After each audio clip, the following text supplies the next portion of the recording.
Alô, alô, estamos gravando. Mas, Felipe, você está gravando na nuvem ou você está gravando... Estou gravando no meu. Depois, no enfim. seu? Aí depois eu, sei lá, subo Você para quem prefere? for... Se você quiser, eu gravo na nuvem. Não, enfim, Tá bom. acho que não faz a menor diferença, mas... É porque, na verdade, nesse computador fica na nuvem também, porque eu gravo, ele só fica direto lá no diretório que eu gosto. Mas Tá. o próprio... Enfim, eu gravo já no diretório do OneDrive, que já sobe para a nuvem. Então, é quase igual.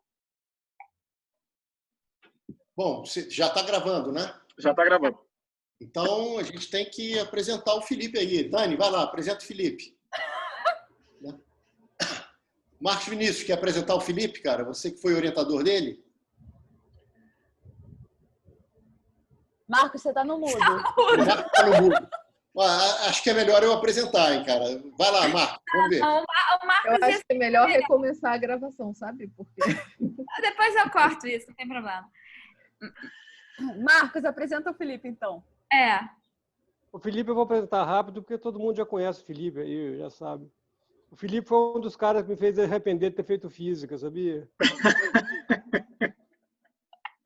O cara, como aluno, já era muito melhor do que eu, já como aluno. Imagina agora. Então, eu falei, caraca. Então, é sempre um privilégio escutar o Felipe falando. Qualquer assunto, a inteligência refuge. Quem dera. Felipe fez graduação no Instituto de Física, mestrado, eu não sei onde que ele fez. Acho que ele fez direto doutorado, né? Isso.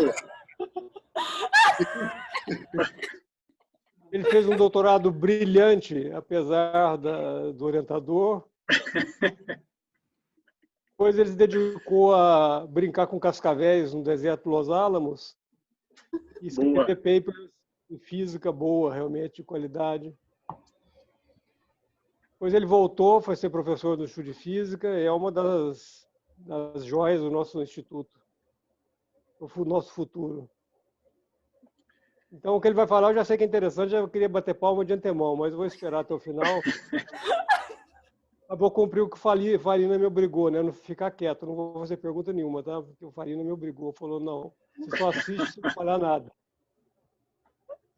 Então, dito isso, você vai falar sobre... Eletrodinâmica quântica em baixas energias. Maravilha, maravilha. Nem me lembro se é esse o título, na verdade, exatamente, mas é sobre isso. Então, se no título é esse, já está batizado, já ficou o título. Tá bom, Felipe. Então, passo a palavra ao Felipe. Não era de grandes números? Não, essa, quer dizer, pode ter um dia dessa aí também, mas hoje é de física, pô, já tinha combinado. Ah, pô, que vacilo. Tô seco para ver essa também. É o aniversário dele, deixa eu escolher. O Zarro quis dizer o seguinte, ele entrou enganado, não é isso, Zarro? Não. Eu tava vendo esse negócio de grandes números mesmo, amarradão. Mas eu vou aprender também, sempre. Para mim, Felipe falando vai ser foda, de qualquer maneira. O Zarro tá gravando, viu, Zarro? O Felipe é que nem Casa Bahia, assim. Como é que é? O aniversário é nosso, mas quem ganha o presente é você. É você. Olha só. Dá licença, o Farina, eu vou falar um pouquinho só, tá? Claro, você tem todo o direito, cara. Você é o cara. Naquele site, vocês devem gostar, Blue Brown, aquele YouTube de matemática. Sim. Aham. Lá eles aceitam inscrições de grandes números. Você sabe disso? O Felipe pode ir lá e falar que o grande número favorito dele é tal. E ele já armazena esse dado. É um clube dos grandes numeristas. Um clube dos... Tem até um nome, dos googologistas. Então, essa informação é para você e para todo mundo aí que gosta de grandes números. O grande número mais maneiro é os kiwis, não é? Isso é uma questão de gosto, né? Eu acho. Eu diria que essa é bem uma questão de gosto, inclusive. Exato, não, eu tô brincando. É porque eu particularmente gosto mais dos kiwis. O skills é o primeiro, né? É o grande número mais antigo, assim, por assim dizer. Mas o você tem número- uma de árvore, não tem? Que é uma coisa muito Não, maneira. esse é totalmente descomunal. Os Mas árvores esse número, diferente. o número de que trata o tema do Blue Brown Oi, é Marcos. o número de que trata o vídeo é um número enorme, 4 trilhões, eu creio. 4 trilhões é pequeno. Não, mas é a dimensão do maior grupo finito que existe, Ah, sim, sim. Do monstro. chamado The Monster, o monstro. E coincide com teoria de representações, o número que surge de teoria de representações de álgebra de Kac-Mood e Virasoro. Algo que todo mundo tem que saber o que significa, é claro, né? Pô, Falta Marcos, passada isso a aí, dica. Marcos, isso aí Não é, valia, Marcos? Você isso aí pode valia explicar pra gente. isso aí valia uma apresentação sua, da Moonshine Conjecture e depois o teorema. Pois é, mas isso aí está brilhantemente, maravilhosamente exposto nesse vídeo da internet, do YouTube. Esse eu ainda não vi, não. Eu já vi vários vídeos do Three Blue, One Brown, mas esse eu não tinha visto ainda, não. Vou ver. Ok. Enfim. Podemos? Podemos. Então, agradecer o Marcos aí pela introdução, sempre pela apresentação, desculpe. Sempre muito mais generoso do que eu mereço, naturalmente. Mas, de fato, é um prazer estar aqui no grupo apresentando mais uma vez. E deixa eu iniciar o compartilhamento de tela aqui. A apresentação está na página errada, obviamente. Vou só começar a apresentação aqui. E vou minimizar vocês aqui. Então é o seguinte, gente. Essa aqui vai ser uma apresentação sobre, está dito aí no título, eletrodinâmica quântica em baixas energias. Afinal de contas, isso é o que o grupo, foi a melhor caracterização que eu encontrei para as atividades do grupo, né? Eu estou tentando popularizar essa categoria, enfim, com um sucesso modesto, mas, enfim, nós somos perseverantes, né? Vamos perseverar até que o mundo reconheça a importância aí da eletrodinâmica quântica em baixas energias. Gente, eu não vou conseguir ficar acompanhando o chat, não. Então, se estimula, inclusive, né? A gente está numa apresentação de grupo informal aqui. Se vocês tiverem pergunta, podem interromper e perguntar à vontade, tá? Se a gente não terminar, depois termina. Tá bom? Eu fiz de sacanagem, Felipe. Porque tá. pra gente ter um segue feelings, Ai, aí tem que meu ficar Deus. se agredindo no bate-papo. O Zarro quer sabotar a reunião. Se você falar bobagem, você vai ser mutado. Tô brincando, tá, Zarro? Foi uma brincadeira. Tá bom, gente? Então, voltando aqui, vou falar um pouquinho de eletrodinâmica quântica em baixas energias. Novamente, né? Se quiserem perguntar qualquer coisa, me interrompam em qualquer momento e perguntem, tá? A ideia é ser uma apresentação informal sobre o tema, então, enfim, né? Perguntem à vontade. Se por algum motivo a apresentação começar a demorar muito, não tem problema. A gente para no meio e continua outro dia, tá bom? Então, o que seria... Meu mouse aqui... O que seria eletrodinâmica quântica em baixas energias? Normalmente, quando se fala em eletrodinâmica quântica, a gente está mais acostumado a associar na eletrodinâmica quântica das altas energias, né? Lá no mundo do muito pequeno e do muito energético, né? O mundo subatômico e o mundo dessas energias muito concentradas que a gente só consegue explorar com a ajuda desses aparatos gigantescos, né? Então, aqui, deixa eu ver se eu consigo mudar meu pointer.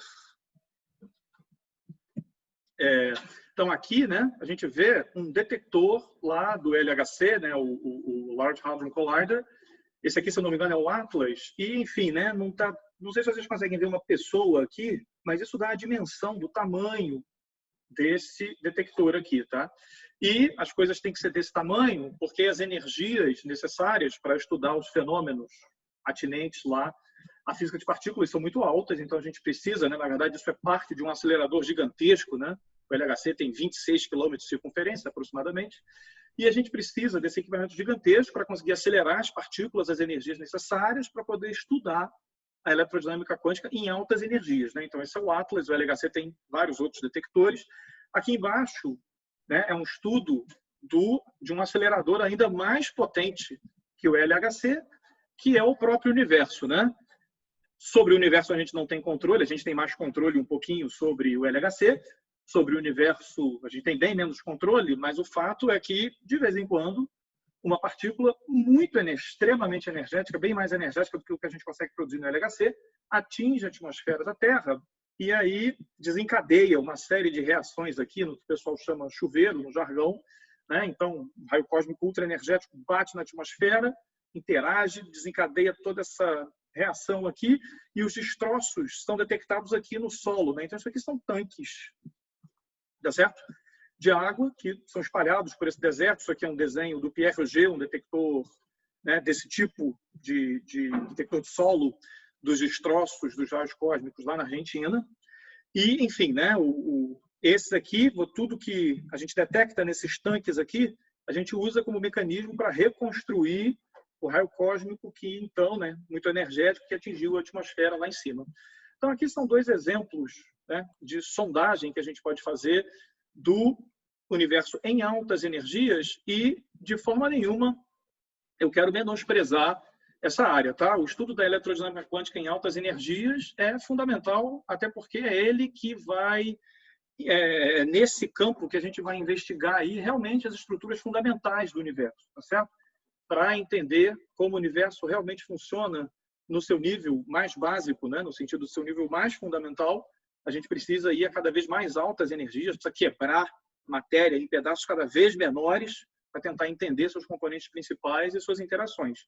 Meu único ponto é que a eletrodinâmica quântica ela não é relevante apenas nessas energias muito altas. Ela também pode ser muito relevante em energias baixas. E por energias baixas, estou falando das condições que a gente encontra, entre aspas, aí na vida real, né? Nas nossas condições de temperatura e pressão, tá certo? Então, o que eu estou mostrando aqui são dois exemplos de experimentos que a gente pode fazer. Aqui embaixo, um experimento de pinça óptica, né? Um laser que é focado por uma lente que pode prender, né? Uma bolinha aqui no cone aqui desse laser, né?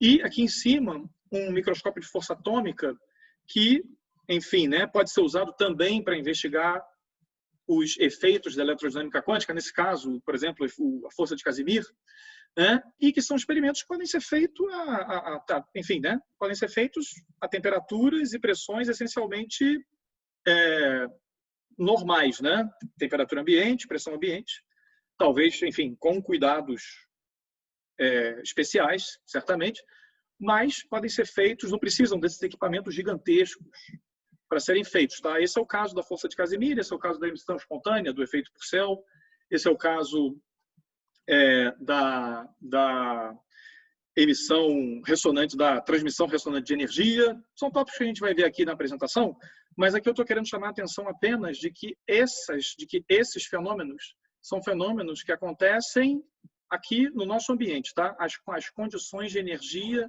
pressão, temperatura dadas no ambiente, né, 300 Kelvin, pressão atmosférica e tudo mais, tá bom?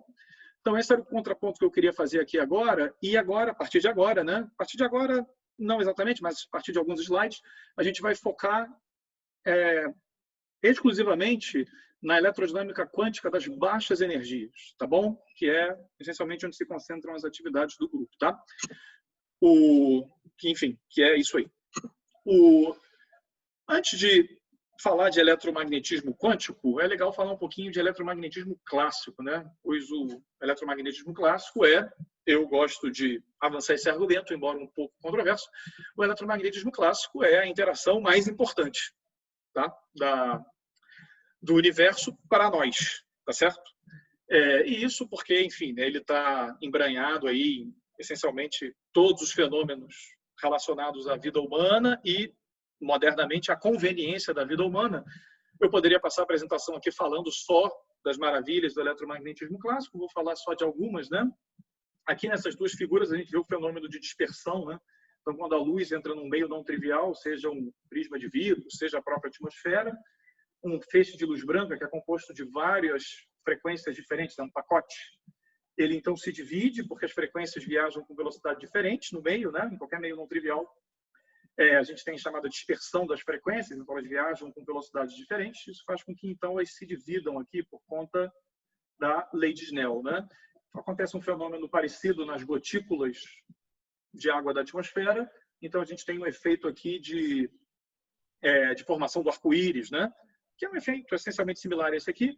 O bom de mostrar essa imagem no zoom e não nos retroprojetores presenciais é que, volta e meia, a qualidade dos retroprojetores presenciais não deixavam as pessoas verem esse segundo arco-íris aqui, o arco-íris secundário, né? E que acho que na tela do computador ou do celular vocês conseguem ver bem. Além da dispersão, a gente pode falar também do fenômeno de miragem, né? E aí posso falar um pouquinho desta miragem aqui, que é um pouquinho mais comum, acho que é uma imagem que vocês estão um pouco mais acostumados, né? Que é o Sol aparecendo aqui no asfalto, né? Isso aqui é uma pista. Então, o Sol está aparecendo aqui no asfalto, né? E aí o efeito que está acontecendo é que o Sol não está sendo exatamente refletido, né? O que acontece aqui é que o asfalto, presumivelmente, está muito quente, né? Então ele está aquecendo o ar aqui, perto do Sol, criando um gradiente de temperatura e, assim, um gradiente de mudança do índice de refração, né? Ele depende da densidade, que, por sua vez, depende da temperatura, fazendo com que o índice fique menor aqui, mais próximo do solo, né? Está mais quente, ele fica menor. Então, isso faz com que, de acordo com a própria lei de Snell, né, que eu citei aqui, o raio que venha do Sol, em vez dele seguir uma linha reta, conforme ele vai atravessando as diferentes camadas do ar em diferentes temperaturas, ele vai sendo parcialmente refratado e cada vez mais se afastando da normal, né? Porque ele está indo do índice de maior para o de menor índice de refração, até que chega uma hora que ele atinge uma camada na qual ele é totalmente refletido e volta para cima, né? Então, a gente vê o Sol aqui, porque a luz, essencialmente, né, veio do Sol, fez uma curva e veio parar no objeto que detectou aqui, né, a câmera que tirou essa foto, né? E aí, naturalmente, faz-se a projeção em linha reta do que se recebeu, né? E aí a gente vê um pouco do Sol aqui no asfalto, né? Como se ele estivesse sendo refletido. O que acontece aqui, na figura do lado, é essencialmente a mesma coisa, mas é uma imagem mais incomum, né? Porque o que está acontecendo aqui é que o barco real é esse que está aqui embaixo, né? O que a gente está vendo aqui em cima é um barco de miragem e o fenômeno é exatamente o mesmo, só que revertido, né? O mar aqui deve estar frio, então ele cria um gradiente de temperatura oposto, né? Então o ar vai esquentando conforme a gente vai subindo aqui. Significa que a luz, né, quando vem aqui do barco, né, a gente está longe, então os raios têm que vir rentes aqui ao mar para a gente ver. Os raios que sobem, né, vão também encontrando camadas com índice de refração menor, curvam para baixo, quando chegam no nosso olho, né, a gente faz a projeção aqui e aí então a gente vê esse barco de cabeça para baixo sendo projetado, né, aparecendo aqui, né, aos nossos olhos, ou aqui no caso, nessa câmera que tirou essa foto, né. Isso aqui, né, esse tipo de imagem, era uma causa de confusão bastante, enfim, não que fosse exatamente muito comum, mas comum o suficiente para ter virado lenda, né. Se vocês notarem, né, isso aqui, essa imagem do barco invertido, ela parece mais alta, naturalmente, do que a imagem do barco real. Então, quando uma imagem dessa aqui se forma além do horizonte, quando esse barco se aproxima do observador, quem cruza a linha do horizonte primeiro é o barco que está de cabeça para baixo, né? Então, um observador do barco que está olhando para o horizonte, ele vê primeiro um barco flutuando de cabeça para baixo, vindo em direção dele, né? O que pode ser uma coisa, enfim, assustadora, né? Isso aparentemente está por trás aí da lenda do holandês voador e tudo mais. Enfim, mas só para mostrar que isso é comum o suficiente para ter consequências históricas, né? Passando um pouco para além do visível, né? Então, o espectro eletromagnético ele é bem mais amplo do que apenas o visível. Aqui vou falar de dois casos complementares, né? Nos dois lados do espectro comparados, aonde está né, relativos à posição da luz. Primeiro, né, o caso aqui do raio-x, né, que é um comprimento de onda bem menor do que o comprimento de onda da luz. Raio-x penetra na pele, mas reflete nos ossos, então permite a formação desse tipo de imagem aqui, tá? Eu não sei exatamente o comprimento de onda do raio-x, ótimo para essas imagens de observação de ossos humanos, tá? Imagino aí que seja algo da ordem das poucas dezenas de nanômetros, mas eu não tenho certeza. Isso eu vou ficar devendo para vocês. Mas bem menor do que o comprimento de onda da luz, né, que é entre 400 e 700 nanômetros, tá? E aqui, nesse caso, a gente pega um exemplo oposto, num certo sentido, né? Isso aqui é o radar. O radar opera no espectro do micro-ondas, né? Então, isso dá algumas unidades de gigahertz, que, por sua vez, é da ordem das dezenas, talvez poucas unidades de centímetro, tá? Então, bem maior do que a luz, que, como eu já disse, né, é menor do que 1 micrômetro, tá certo? E, além esse comprimento, né, de ondas do micro-ondas, como o nome já sugere,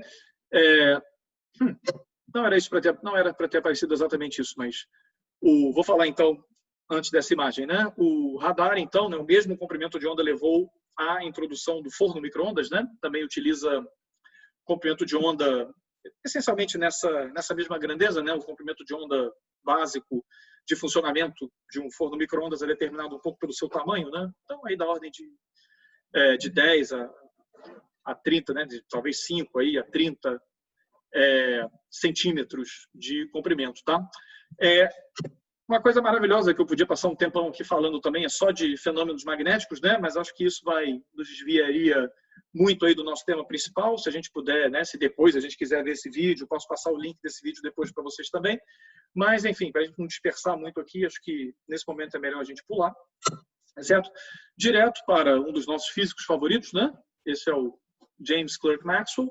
E todos esses fenômenos, né? Todos, enfim, dispersão da luz, miragem, raio-x, micro-ondas, propagação das ondas de rádio, magnetismo, enfim, fenômenos não lineares associados à interação da luz com a matéria, tudo que existe no âmbito do eletromagnetismo clássico pode ser explicado por essas equações aqui, né? Lei de Gauss para o campo magnético, lei de Faraday e lei de Ampère-Maxwell, mas talvez algumas equações constitutivas ou uma lei de força, tudo isso, né? Só essas, se vocês quiserem ser bem chatos, até 8 equações, né? 2 escalares, 2 vetoriais, explicam essencialmente tudo o que acontece no eletromagnetismo clássico, tá? Isso é uma coisa, não consigo enfatizar o quão fantástico é isso, né? Essas equações são lá de 1865, mais ou menos, e até hoje, no âmbito que elas foram pensadas, a gente não encontrou nenhum contra-exemplo sério, né? Sério no sentido contra-exemplo de que tenha resistido ao teste do tempo, né? Volta e meia surgem perguntas, surgem questões, né, com relação à validade das equações de Maxwell, e é muito natural e saudável que isso aconteça, mas que eu saiba, pelo menos, nenhum deles sobreviveu ao teste do tempo, né? Então, essas equações aí, não apenas simples, mas elegantérrimas, explicam o eletromagnetismo clássico até hoje, tá? Muito, enfim. E aí, esse acho que é um bom ponto para dar uma paradinha, se alguém tiver alguma pergunta.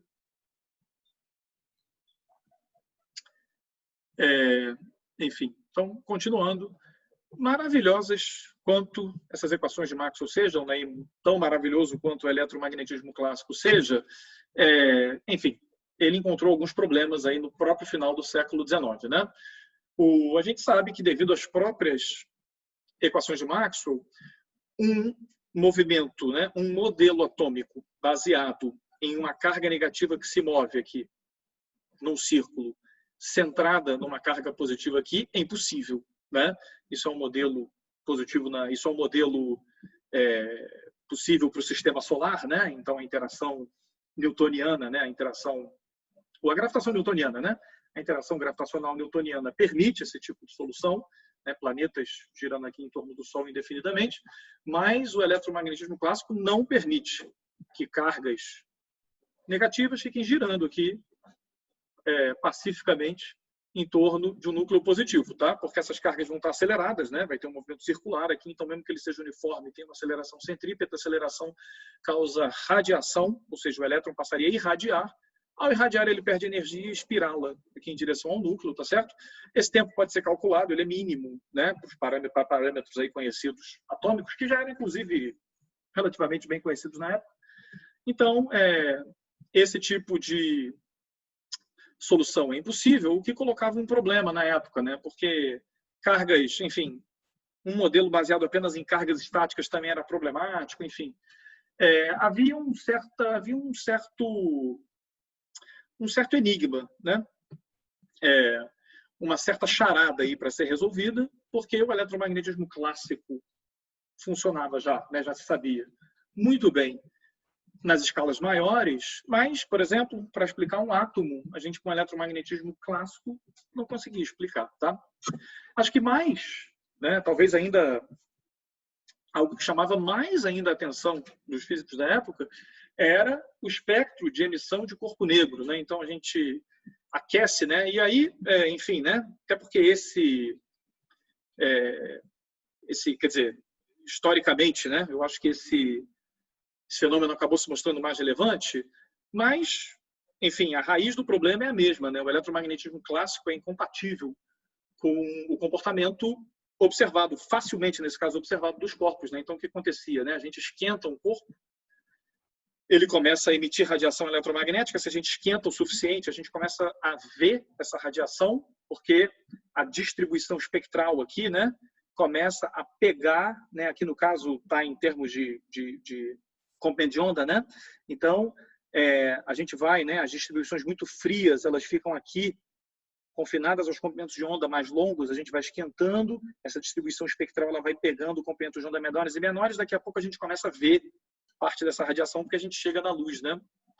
E o que acontecia era que a combinação, né, do eletromagnetismo clássico com a estatística conhecida dizia que essa distribuição espectral aqui, baseada no princípio da equipartição, dizia que essa distribuição ela subia sem limite, né? Que quanto menor o comprimento de onda, maior tinha que ser a intensidade dessa distribuição espectral, e que, obviamente, né, é absurdo, né? Isso daria uma emissão infinita de radiação, né? O que, obviamente, não acontece. Mas mesmo, né, mesmo a gente sabendo que é absurdo, nesse caso a gente conseguia observar o comportamento de vários corpos e via que eles tinham essa forma já aqui padrão, né? Eles aumentavam até um certo comprimento de onda que a emissão era máxima, então no caso de 5.000 Kelvin, né, dá isso aqui, e isso baixava, né? 5.000, 6.000 Kelvin é baseado em observações do espectro solar na época, né? Não sei se já se conseguia esquentar os metais naquela época, 3.000 Kelvin, enfim, né? Acho que sim, né? Porque lâmpada elétrica do final do século XIX. Então, as observações a 3.000 Kelvin podiam ser feitas esquentando-se metais, por exemplo, né? As observações a 5.000, 6.000 Kelvin feitas com observação do espectro solar. Mas o fato é que esse espectro era finito, não apenas a integração dele era finita, como ele tinha essa curva bem característica aqui, em franca contradição com o que era previsto pelo eletromagnetismo clássico, mais a estatística clássica, né? Pois bem, né, isso era um problema, enfim, isso era um problema desde o final do século XIX e era um problema, enfim, difícil de ser resolvido, tanto que ele tomou aí tempo das maiores mentes da física da época, né, e levou muitos anos, né?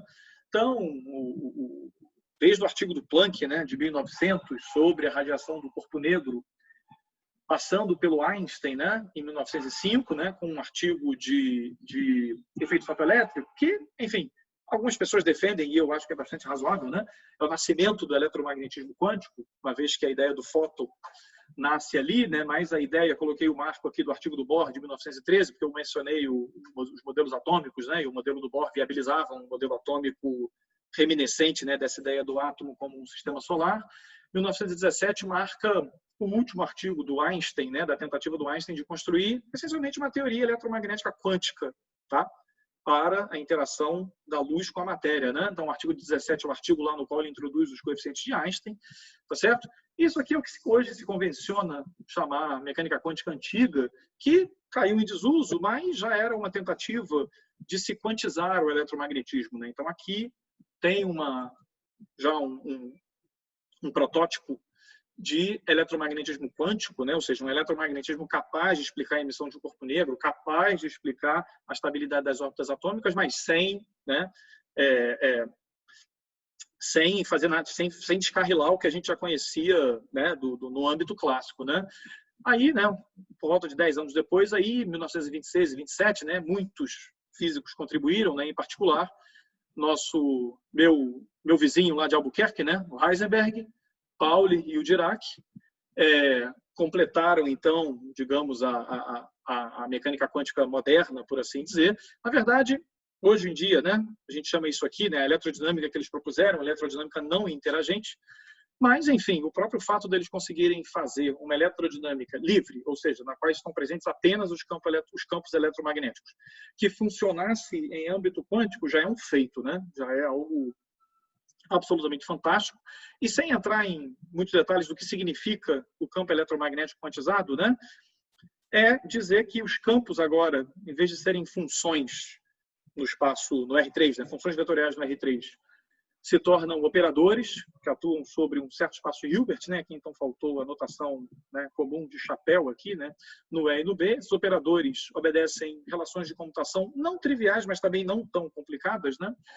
E então eles não necessariamente comutam entre si, e isso faz com que o valor esperado dos operadores E e B possam ser zero, o valor esperado do operador linear possa ser zero, mas o valor quadrático dos operadores nunca é zero, tá certo? E a interpretação física é que, mesmo na ausência de qualquer coisa, mesmo na ausência de qualquer fonte, ou seja, em princípio a gente esperaria que o universo estivesse vazio, ele não está vazio porque este espectro de flutuações aqui, né?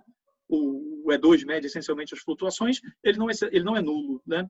Então, o valor médio do campo elétrico até pode ser nulo, isso acontece, né, na ausência de fontes, por exemplo, mas o valor médio do E2 nunca vai ser zero, tá? Então, essencialmente, né, vai ter a ver, inclusive, né, com a existência de H cortado, né? O fato de H cortado não ser zero é que vai fazer com que essas flutuações não sejam nulas, e isso é o que está no coração aí do eletromagnetismo quântico, né? Mesmo na ausência de quaisquer fontes, a gente tem flutuações não triviais do E, assim como do B também. Tá bom, gente? Ainda se, né, necessitou mais 20 anos até a gente, então, complementar o problema, né? Então, resolver o eletromagnetismo na presença de cargas e correntes, não apenas cargas e correntes, mas cargas e correntes quânticas, né? Ou seja, na presença do que a gente chama hoje do campo fermiônico, né?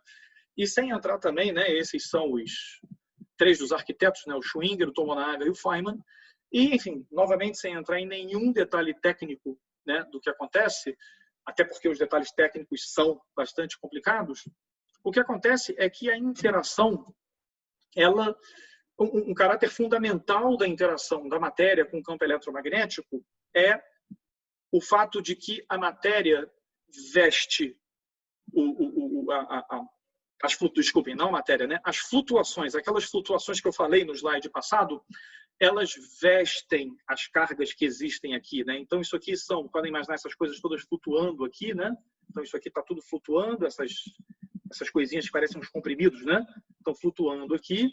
Ao surgir uma carga negativa aqui, ela polariza essas flutuações, né? Então a gente vê que aqui a gente, na verdade, constrói uma distribuição espacial na qual essa carga elétrica está vestida, né, com essas cargas positivas. Então, a gente blindou essa carga negativa para quem olha de fora, e isso aqui, então, funciona como que se cunhou renormalização da carga, né? A carga é renormalizada por essa blindagem, tá? E esse é um processo bastante, do ponto de vista conceitual e prático. É um processo sutil, né, e difícil de fazer, tanto que levou 20 anos e 3 dos maiores gênios aí do século XX da física para conseguir fazê-lo.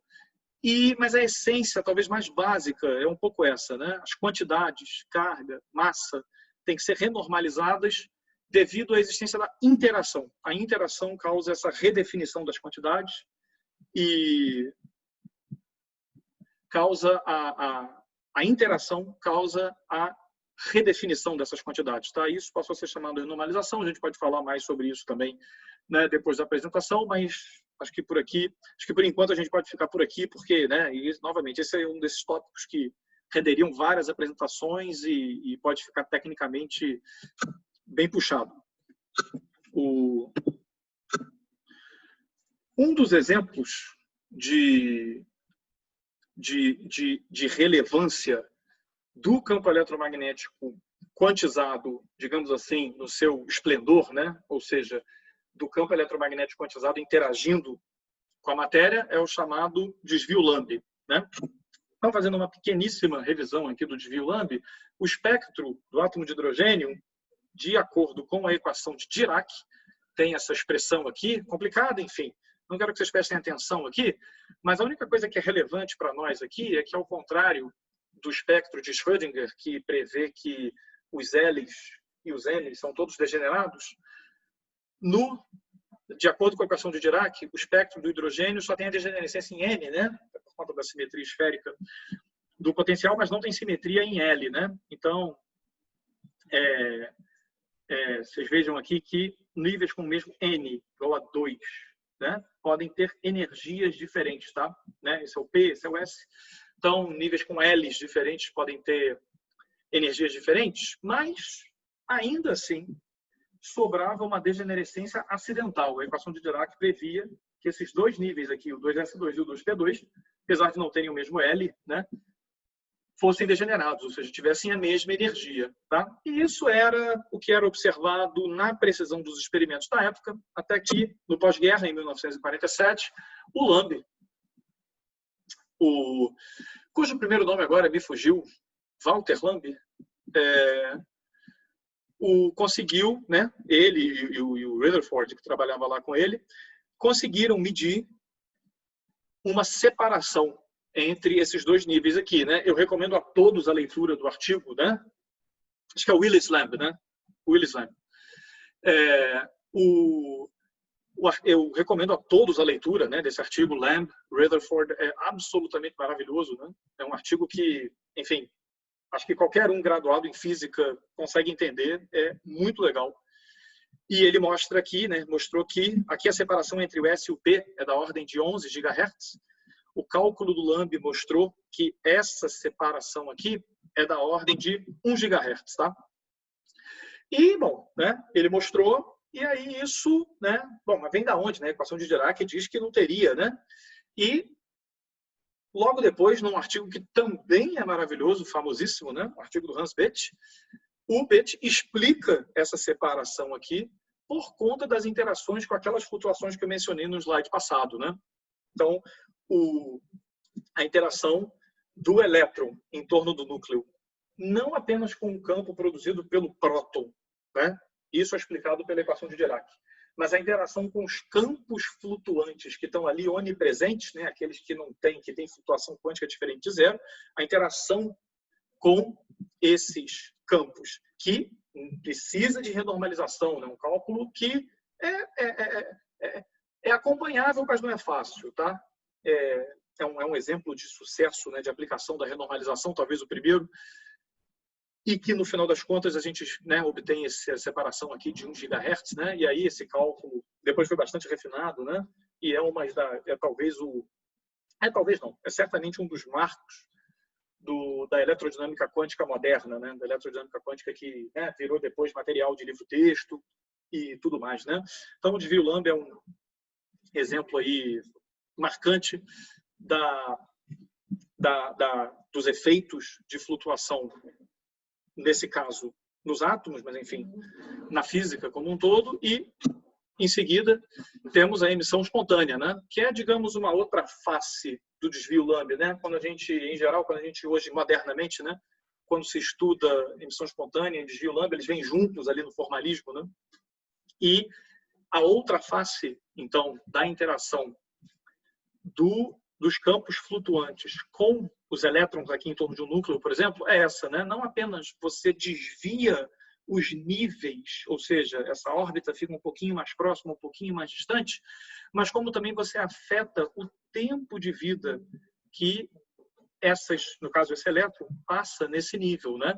De acordo com até a própria equação de Dirac, né? Se esse elétron ele está nesse nível, que é uma solução, né, cuja função de onda é uma solução estacionária da equação seja de Schrödinger, seja de Dirac, o fato é que esse elétron teria que permanecer eternamente nesse nível aqui, já que é uma solução estacionária, mesmo sendo um nível excitado, né?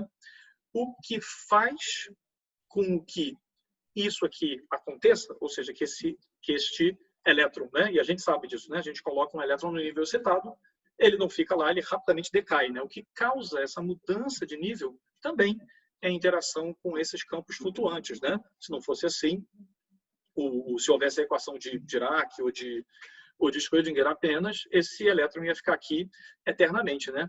Então, o que acontece, né? Pode ser essencialmente modulado por isso aqui, né? A gente aplica o operador de evolução nesse nível e quer saber um tempo depois, né?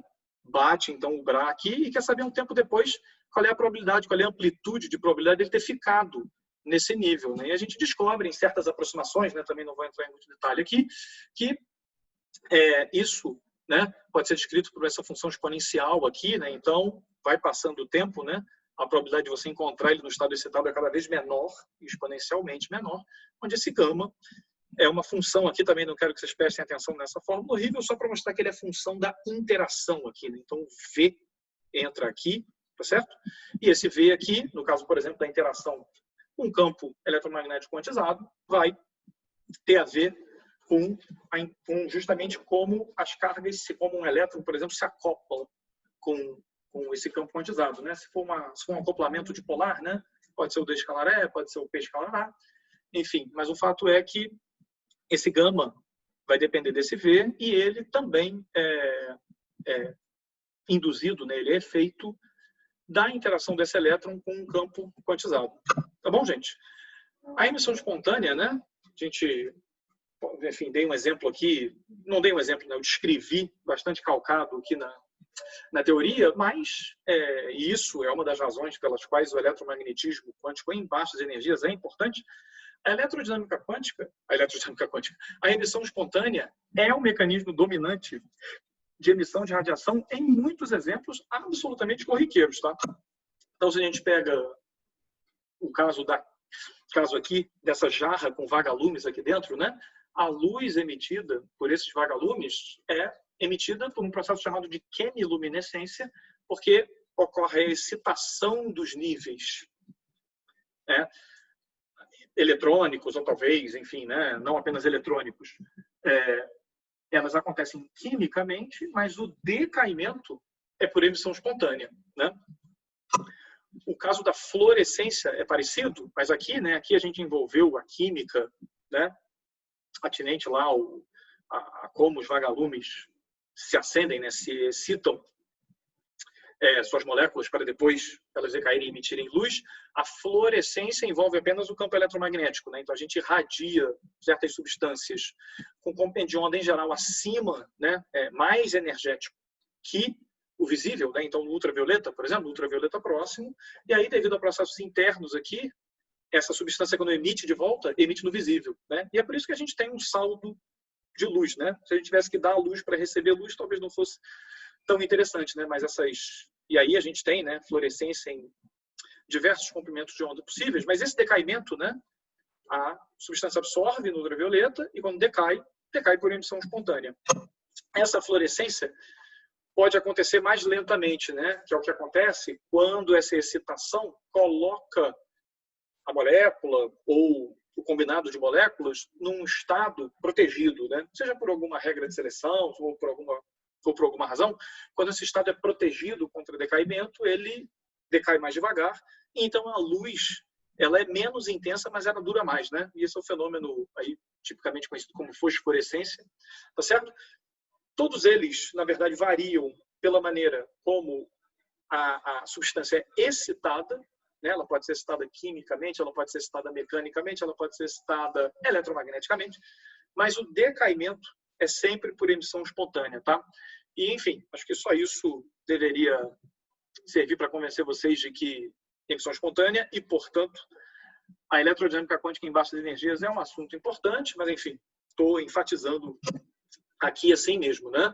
Além da emissão espontânea, um fenômeno correlato, mas não exatamente igual, é o da transmissão ressonante de energia, né, que acontece quando a gente tem, né, um emissor aqui, e eles são parecidos, né? Então, eu fiz uma diferenciação aqui, mas o ideal é que eles sejam bem parecidos, né? A gente tenha, digamos, uma transição bem marcada aqui, e que essa transição seja no comprimento de onda parecido, que aí o que pode acontecer é que quando a gente excita esse cara verde e aproxima o vermelho, essa excitação pode pular daqui para cá, né? Então, esse cara está no fundamental, esse cara está no excitado, esse cara está no fundamental. Essa excitação, então, pode passar daqui para cá, né? Então, esse cara cai do fundamental, esse sobe para o excitado, e depois, porventura, isso pode ser emitido como luz, né? Mas, na verdade, a gente não estou preocupado com esse processo, com as patas externas aqui, por assim dizer, né? Estou preocupado só aqui com a transferência de excitação de um cara para o outro e como os níveis têm a transição, tem compendião da próximo, né? E por isso que a gente chama de ressonante, né? Também, enfim, não quero encher o saco aí de vocês com nenhum grande detalhe técnico, é só para mostrar que a gente pode tratar isso também na aproximação dipolar, né? E a taxa, o RET, que vai ter a ver com esse Wzinho aqui, ele vai ter a ver com um quadrado aqui desse operador de interação aqui, né? Interação, novamente, né? A forma de polar aqui, que é bastante comum, né? E o que a gente quer é, essencialmente, estudar a transição desse cara para esse, né? Onde o A está excitado e o B está no fundamental, no outro, o A está no fundamental, o B está no excitado e o estado do campo fica sempre no vácuo, tá certo? E, enfim, né? Também não vou entrar em muitos detalhes, não, né? Mas uma pergunta comum que se pode fazer é se isso pode ser pensado como uma emissão espontânea desse cara, né? De radiação para esse aqui, que depois absorve. E a verdade é que nem sempre, né? A emissão nem sempre utiliza os canais radiativos aqui do campo, nem sempre a radiação emitida obedece à relação de dispersão que deveria obedecer. Enfim, na verdade, eu, Farina, Patrícia, já discutimos muito sobre isso e eu, pelo menos, nunca cheguei a nenhuma conclusão assim certeira. Não sei se Patrícia e Farina vão querer fazer algum comentário sobre isso. Mas o fato é que não é exatamente, esse processo não pode ser desmontado, né? Necessariamente em emissão espontânea, transporte e reemissão, né? Às vezes a interação dos dois aqui é um pouquinho mais complicado do que isso. A transferência ressonante de energia tem sua relevância, né, em diversos aspectos aí da natureza. Um deles, né, que eu acho que é fantástico, é na fotossíntese, né? Então, fotossíntese é um mecanismo aí de importância absolutamente crucial para a vida, para as plantas em particular e para a vida em geral, requer que a luz seja absorvida, que a luz seja coletada pelas folhas com uma eficiência boa, né? Afinal de contas, é dali que vem a energia para as plantas fazerem todo o resto, né? E quando você investiga uma folha, a densidade dos núcleos de reação são meio baixas, o que, em princípio, dificultaria a produção de energia, né? A execução da fotossíntese na intensidade que a planta precisaria, né? E uma das explicações de que por que essa densidade pode ser baixa é que a luz, ao incidir numa célula qualquer da planta, então que não necessariamente tenha não necessariamente tenha lá os ingredientes necessários para fazer a fotossíntese, ela pode transferir, né, essa excitação que ela recebeu aqui da luz de forma muito eficiente por transferência ressonante de energia, né? Então, transferência ressonante de energia explica parcialmente, pelo menos, a baixa densidade aqui desses núcleos de reação e, portanto, por que as plantas podem se dar o luxo de não terem muitos, né? É por isso, é porque a energia pode ser eficientemente transmitida aqui por RET. Tá bom, gente? Posso descrever aqui rapidamente uma atividade aqui do nosso grupo, né? Muito embora aqui acho que eu posso passar, o pessoal está mais familiarizado do que estava na outra apresentação, né? Um trabalho com Farina, com a Patrícia e com a Dani que a gente está fazendo é colocar dois emissores aqui em cima de um substrato com uma folha de grafeno em cima, né? Nossos resultados, por enquanto, são essencialmente sem substrato, tá? E o que a gente quer fazer é colocar um campo magnético perpendicular aqui à folha de grafeno, porque a condutividade do grafeno depende do B. O grafeno é um material bem magneto-óptico, né? E a ideia seria sempre, né, mediante o controle da condutividade aqui na folha de grafeno, tentar controlar justamente a taxa de transmissão de energia desse cara para esse aqui, tá? a gente pode reescrever, também não vou entrar em nenhum detalhe técnico, a gente pode reescrever o RET em termos da função de Green desse problema, né? Da função de Green clássica eletromagnética, tá? Que, tudo bem, não é exatamente assim também fácil de ser obtida, mas é um problema clássico bem posto e bem direto de ser calculado. Ele vai depender aqui essencialmente do... Né, aqui essa notação aqui é para o tensor de Green, que o pessoal chama, né? Tem 2 índices aqui. Ele depende e avaliado nas posições dos emissores. Tá bom, gente? E sempre nessa ideia de tentar controlar os fenômenos quânticos, né? Nesse caso aqui, tentar controlar a transferência de energia aqui desse emissor para esse. Esses gráficos aqui são bem preliminares, tá? A gente já tem vários gráficos já tem vários gráficos para muitos outros, não para outros comprimentos de onda, mas para outros potenciais químicos, né? Para outras distâncias entre os átomos, enfim. O que esses gráficos mostram aqui, né, é o RET normalizado, né? Então, é o RET comparado ao RET que seria no vácuo, né? Então, é o RET na presença do grafeno com B, comparado com o RET sem nada, né? Só com os dois emissores ali, né? E também, sem entrar em muitos detalhes do que está acontecendo, eu só queria enfatizar o fator aqui, né? Para campos da ordem de 10 Tesla, aqui no caso, que tudo bem, um pouquinho menos, né? 9 Tesla aqui. São campos magnéticos altos, mas realistas. A gente consegue um aumento aí de, né? Não dá para ver muito bem aqui, mas talvez de 5.000, né? Aqui no RET, né? Comparado ao caso, por exemplo, quando o B está aqui da ordem de 3 ou 4, né? Então, é um aumento aí fenomenal, né? E que, em princípio, seria só uma questão de você aumentar e diminuir o campo magnético, tá? A gente bota o campo magnético aí da entre 9 e 10 Tesla, tem, sei lá, 4, 5 mil, bota ele da ordem aí de 3, 4 Tesla, tem 1, tá? Então, isso aqui é a mesma coisa, só para outras distâncias aqui, né? Cada curva dessa aqui são para distâncias diferentes entre os emissores e o Z está fixo aqui, né? Z é da ordem de 1/100º de lambda, lambda é da ordem de 1 micrômetro, tá? A gente acha que sabe explicar parcialmente por que essas coisas acontecem, né? Esse aumento enorme aqui do RET, ele é baseado nos chamados, quer dizer, nos plasmons poláricos de superfície, mas nesse caso, mais especificamente dos magnetoplasmons, né? Porque esses plasmons, eles têm um caráter magnético devido ao fato da condutividade do grafeno ser magneto-ótica, né? Então, o nosso entendimento agora, né, é que ao colocar os emissores aqui, né?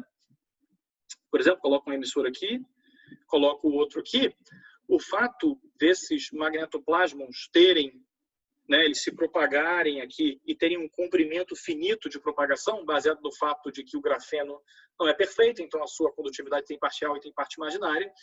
O fato desses magnetoplasmos terem um comprimento de onda finito aqui, transversal, está diretamente ligado com o fato de que a gente, para distâncias muito pequenininhas, a gente tem a transmissão baixa, para distâncias médias a gente tem a transmissão altíssima e depois para distâncias maiores ainda a gente volta a ter a transmissão relativamente baixa, tá?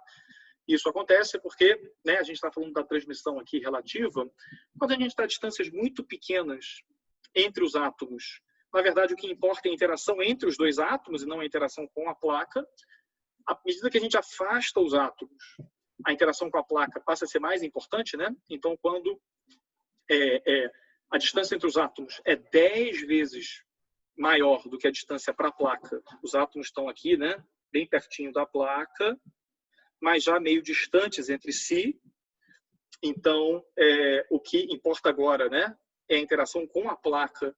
E aí o fato de que a propagação dos magnetoplasmos é comparável a essa distância faz com que a transmissão possa ser muito maior do que se esses dois caras estivessem no vácuo, tá certo? Mas quando você aumenta ainda mais a distância e coloca eles muito longe um do outro, aí, enfim, né, os magnetoplasmos já decaíram, a gente não consegue mais transmitir, e aí você volta a ter um resultado que, tudo bem, ele ainda está longe, ele ainda pode ser bem maior do que o espaço livre, né? Mas os magnetoplasmos já não estão ajudando mais muito, né? A gente consegue um ganho aí de talvez algo da ordem de 10, mas nada comparável a coisa maior do que 1000 aqui. Tá bom, gente? Beleza. Diga. Só um comentário que você tinha mostrado no slide anterior, né, onde você mostrou os gráficos. Você falou que esses aumentos aí interessantes, de 10 a quarta e tal, acontecem para campos um pouco altos, né? Embora factíveis, ainda um pouco altos. Sim. Mas assim, acho que só vale comentar que a gente tem resultados que mostram que a gente consegue aumentos até mais altos do que esses, né? Ainda maiores, para campos muito baixos, tipo menor do que um Tesla. Então, acho que isso talvez seja um comentário... É verdade, sem dúvida. Que são os gráficos lá para potencial químico 0,2, né? Isso. Então, assim, só para dizer que não precisa de campo, enfim, por mais que sejam campos alcançáveis, assim, não precisa que sejam esses campos, né? Dá para ser muito menor e ter aumentos ainda maiores na taxa do RET. Sem dúvida. É mal a moto que passou aí. Não, tranquilo. Bom, até porque a gente chegou nessa parte aí Posso fazer uma pergunta também? do intervalo. Diga lá, Luiz. Então, como é que a gente mediria esses efeitos, né? Seria a partir de variação de temperatura, enfim, que tipo de sonda que a gente deveria ter no nosso sistema para conseguir mensurar esse efeito de transferência de energia? Aqui, uma maneira possível, eu nem sei se essa é a mais eficiente não, tá? Como eu estava dizendo, a emissão dos átomos aqui, por exemplo, né? Vou botar mais um aqui, mais. A emissão dos átomos aqui, ela tem que ser parecida, mas ela não tem que ser exatamente igual, tá? Então, uma maneira de você medir essa transmissão é você ter uma solução rarefeita com esses caras, uma solução rarefeita com esses caras aqui, tá?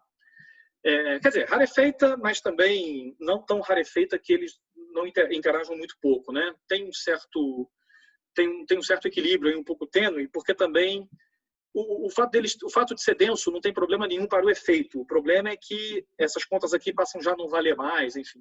Então, só para tentar manter a coisa no contexto do que a gente poderia aplicar isso aqui, se a gente pega uma solução não muito concentrada de verde e não muito concentrada de vermelho, uma maneira de medir, por exemplo, é você excitar esses caras e conseguir colocar o seu detector de forma que ele só meça esse decaimento aqui. Um detector que ele tem que ser bem... a banda dele tem que ser bem estreita, porque ele não vai poder medir essa emissão, esse decaimento, ele só vai poder medir esse aqui, tá? E aí a ideia é que ao excitar esses caras, se não houvesse RET, esses caras todos decairiam e você mediria essa transição. Se você tem RET, você mediria essa e você mediria essa também, mas você teria que ser capaz de diferenciar. E por isso que você precisa de um detector que pisque, por exemplo, quando você tem essa emissão e não essa, né? Então, se não houvesse RET, nesse teu detetor, você não detectaria nada, se houvesse decaimento só do verde, mas à medida que você começa a ter decaimento do vermelho, você mediria, tá? Isso é uma maneira, e acho que tem uns experimentos que, bem grosso modo, funcionam assim, tá? Mas eu não sei se essa é a maneira mais eficiente, não. O que eu vejo muito na literatura é medição da fluorescência da bolinha vermelha, né? Então, o verde decai, transfere a energia para o vermelho, e como eles medem isso, costuma ser medindo a fluorescência do vermelho. Tanto é que RET, enfim, em princípio, né, na verdade, a sigla inicial, de quando começaram a estudar um pouco mais isso, era com F na frente, era de FRET, né? E existe uma divergência na literatura se esse F de Foster, que é do indivíduo que começou a estudar e explicar esse tipo de coisa, ou se é F de fluorescência, justamente por conta do fato de que media-se a fluorescência, né? Media-se e mede-se a fluorescência da bolinha vermelha. E é por isso que, enfim, que o espectro, né, de emissão e de absorção das duas bolinhas tem que ser parecido, né? Mas Patricinha, conseguem fazer esse processo que o Felipe falou de limpar e garantir que não tem emissão do verde? Garantir em um certo, claro, numa certa... Eu já vi artigos... Foi mal, desculpa. Não, eu só ia observar que essa diferenciação, ela só precisa ser feita quando você não sabe onde está cada um, né? Que eu imaginei isso, né? Você tem uma mistura de vermelho e de verde que você, geograficamente, aí, entre aspas, né? Você não consegue ter resolução para saber quem está onde. Então, quando você detecta a radiação, você só sabe que ela veio ali da sua amostra, que tem verde e vermelho. A única maneira de diferenciar é se você conseguir fazer essa ligeira dessintonização, né? Mas, e aí eu não sei, pode ser que tenha experimentos que as pessoas consigam diferenciar onde estão os verdes e onde estão os vermelhos. Se você consegue, aí pode ser até igual. Porque se você consegue ver de onde a radiação está vindo, se você consegue resolver a posição da fonte que emitiu, né? E se você consegue dizer que foi o vermelho ou que foi o verde, aí pode ser igual. Era só isso que eu queria falar. Posso fazer mais uma pergunta, então, nessa linha? Diga lá. Então, pelo que eu entendi, uma das dificuldades, né, você citou algumas desse tipo de medida, mas uma das dificuldades é controlar a distância entre esses dois, entre essa antena, né, o verdinho seria uma antena, Sim. e o vermelho seria o emissor. Uma das dificuldades para você comparar com o que está acontecendo é controlar a separação entre esses dois sistemas, é isso? Sim. Certo. Assim, pelo menos, eu não sou muito familiarizado com os experimentos, não, tá? A Patrícia pode falar melhor do que eu. Mas não apenas para o RET, né? Para a emissão espontânea, isso é um problema também, né? Isso é um problema recorrente para essas medições, efeito Purcell, né? Isso é um problema recorrente para medida desse tipo. Beleza, valeu. Agora você tem 2 escalas de distância, né? Não só uma, né? Na emissão espontânea você tem uma, né? Só que controlar a distância do emissor, vamos dizer assim, no Purcell. Depende um pouco do experimento, né? Tem uns experimentos que, por exemplo, você quer maximizar o sinal tendo vários emissores, né? E aí você precisa, de certa forma, saber a distância entre os emissores para garantir que não tem nenhum efeito de superradiância ou de alguma interação ali que você não quer, né? Então depende um pouco do experimento. Mas sim, aqui você tem no mínimo 2, né? Enquanto lá no efeito Purcell, o mínimo pelo menos é uma.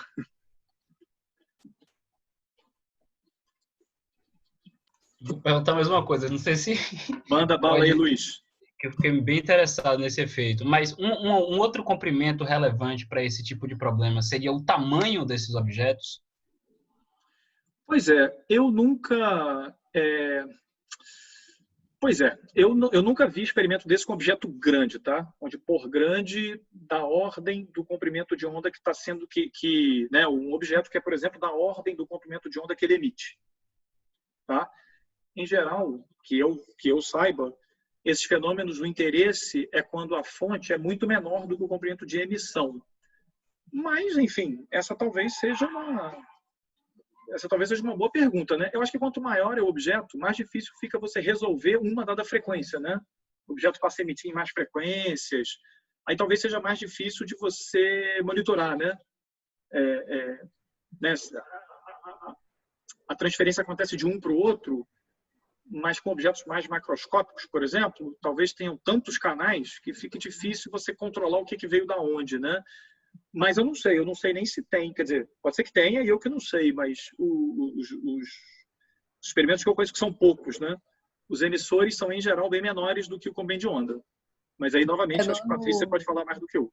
Até onde eu já vi, em geral, emissores são, de fato, pequenos, né? Pequenos nesse sentido que o Felipe falou, mas os receptores, né? As bolinhas vermelhas não precisam ser. Então, eu já vi artigo experimental, por exemplo, que analisa a transferência de energia entre, enfim, uma molécula, que eu não me lembro exatamente de cabeça qual era, mas o receptor era um nanotubo de carbono, por exemplo. Claro que não é um negócio gigante, né? Mas é muito maior do que uma outra molécula, por exemplo. Certo. Era o que, eu já vi entre ponto quântico e nanotubo de carbono também. Então, assim, não precisa... Mas, mais uma vez, acho que tudo isso ainda está no... Acho que tudo isso ainda... Mas acho que tudo isso ainda está no limite de Rayleigh, eu acho. Acho que sim. É só para dizer que, assim, não são sempre 2 pontinhos, né? Não são sempre 2 átomos, 2 moléculas, enfim. Existem trabalhos, enfim, existem análises com carinhas um pouquinho maiores, né? Beleza. Tá ótimo, muito obrigado. Gente, eu ia propor o seguinte, como já são 5h50 e ainda falta essencialmente metade da apresentação, eu ia sugerir, na verdade, a gente interromper aqui, quer dizer, podemos conversar mais sobre isso aqui, né? Até porque eu não vou poder ficar aqui também ad eterno. Daqui a pouco eu tenho uma outra reunião também. Então, eu ia sugerir da gente, de repente, passar a outra metade para a apresentação que vem, ou não, enfim, sei lá. Aí Pode ser. Jogo para o Por pleno. mim, tudo bem. Até porque às 6 eu tenho que sair, que eu tenho aula. Pois é, eu às 6 Pra vou ter mim que dá sair muito também jeito, hoje. que tá super maneiro. Eu vou interromper aqui, então, o compartilhamento.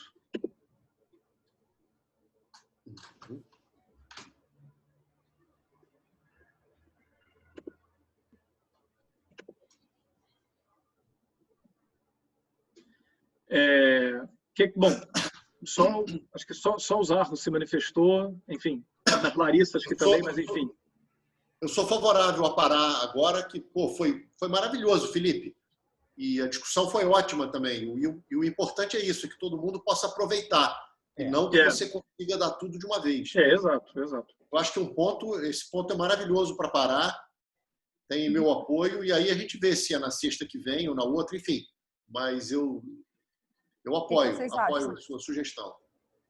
Eu Beleza. acho que antes de decidir isso, a gente aplaudiu o Felipe. Oi? Aplaudiu o Felipe. É verdade.